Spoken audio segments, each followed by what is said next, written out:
болса. Канча кыргыз кыз жигиттер таң турашат орусча.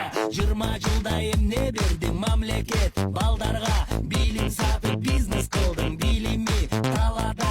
Кыргыз тилде так сүйлөсө бары аны мырк дейт. Орус тилин түшүнбөсө жабылышып мырк дейт. Терең ойлоп көргөнүмдө неге мындай басынтат? Өз жеринде эмне тилди кемсинтип жатышат. Шарда өсүп кыргыз тилди билбейсиңби мырк дейм. Калпак кийгенден уялып тартынасың мырк дейм. Маназата ким экенин билбейсиңби мырк дейм. Чоң апаны бабушка деп айткандарды мырк дейм. Ичим күйгөн ойлорумда күндө көргөн күнүмдү.